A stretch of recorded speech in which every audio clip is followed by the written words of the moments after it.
I used to work at a gas station, and there are some pretty interesting stories to tell from that. Here's one of the most memorable ones.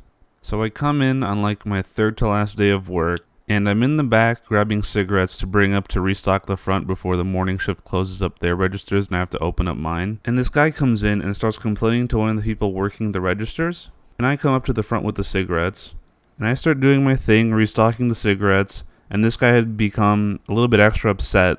And the lead from the morning shift comes up to me as the shift lead for the afternoon team and asks if I can talk to him because he was starting to get a bit threatening towards her. So I start talking to him, and he says he's the car parked at pump 20 and points through the window at it, so I look, and I could immediately tell that this guy was an idiot because of how he had parked his car at the pump. So you know how you pull up next to a gas pump to fill up your car? Well, this guy was turned 90 degrees to it, and it backed up into the pump. He then begins to explain how he had prepaid for $20 worth of gas, and that it had stopped about a gallon short of the $20 worth of gas. He then proceeds to show me his math to prove it, and his math goes like this. He paid $20.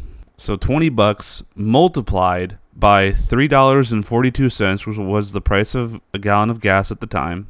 But anyways, which got him 6.84 gallons. Except what 20 times 3.42 gets you isn't 6.84, it's 68.4. So this guy couldn't even read the answer on his calculator app correctly. And not only could he not read the math he was doing the wrong math to begin with. Because to get how many gallons of gas you get for a certain amount of money, you divide the amount of money you pay by the price of a gallon of gas. Which means the math should have been 20 divided by 3.42 to get 5.85 gallons of gas. Which aligns with how he thought that he was a gallon short of the 6.84 gallons that he thought he was owed. And I did this correct math in front of him, and he did not understand it at all. And we go back and forth on this, and this goes on for a while, and eventually he starts saying that we were stealing from him, and that he would call the cops.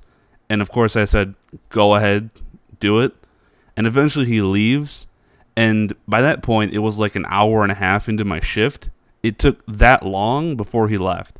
Obviously, this guy, because of his amazing grasp of numbers, was never able to dial 911